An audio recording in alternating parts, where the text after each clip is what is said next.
तो hi friends, आज हम बात करने वाले हैं डायबिटीज मेलिटस यानी शुगर की बीमारी के बारे में। तो फ्रेंड्स, इसे जानने के लिए सबसे पहले हमें यह देखना पड़ेगा कि आखिर शुगर हमारे ब्लड में ज़्यादा क्यों हो जाती है, आखिर हमारे शरीर में इसका प्रमाण आखिर इतना ज़्यादा क्यों हो जाता है।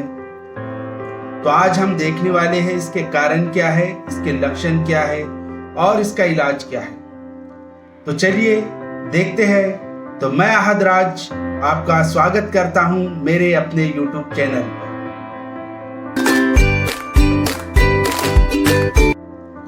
तो आइए जानते हैं कि डायबिटीज मेलिटस होता क्या है। तो जब भी हमारे शरीर में शुगर की लेवल बढ़ जाती है तो इसे डायबिटीज मेलिटस कहा जाता है।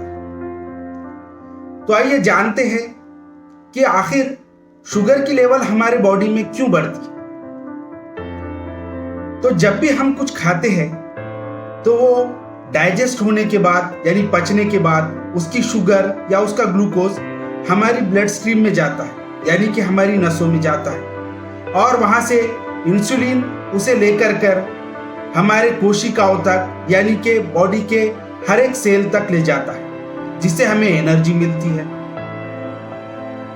अगर हमारे शरीर में इंसुलिन की मात्रा कम हो जाती है या तो हमारे सेल की अपनी कैपेसिटी ही कम हो जाती है, जिसकी वजह से हमारा शुगर लेवल बढ़ जाता है, क्योंकि वो कोशिकाओं तक नहीं पहुंच पाता और ब्लड में ही बढ़ता जाता। तो आइए बात करते हैं कि डायबिटीज कितने प्रकार की होती है।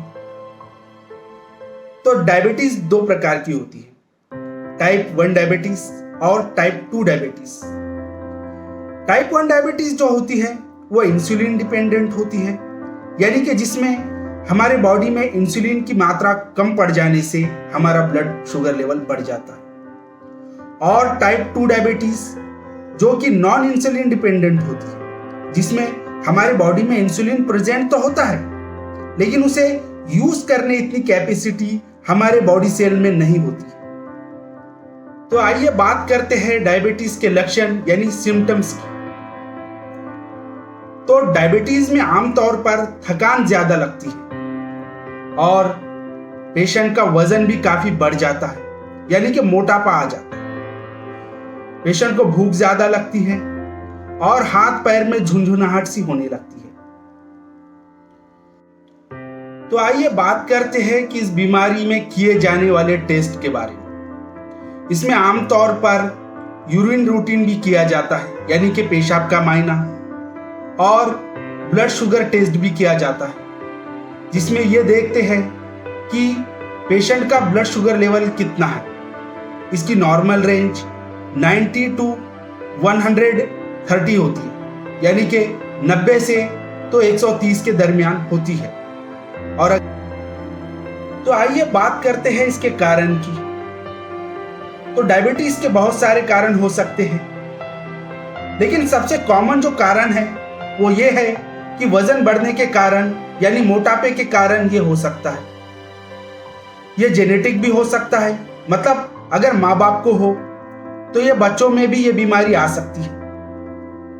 और तीसरा जो कारण हो सकता है वो ये है कि अगर किसी को ऑटोइम्यून डिजीज चल रही है तो इसे बढ़ने के कारण भी ये हो सकता है।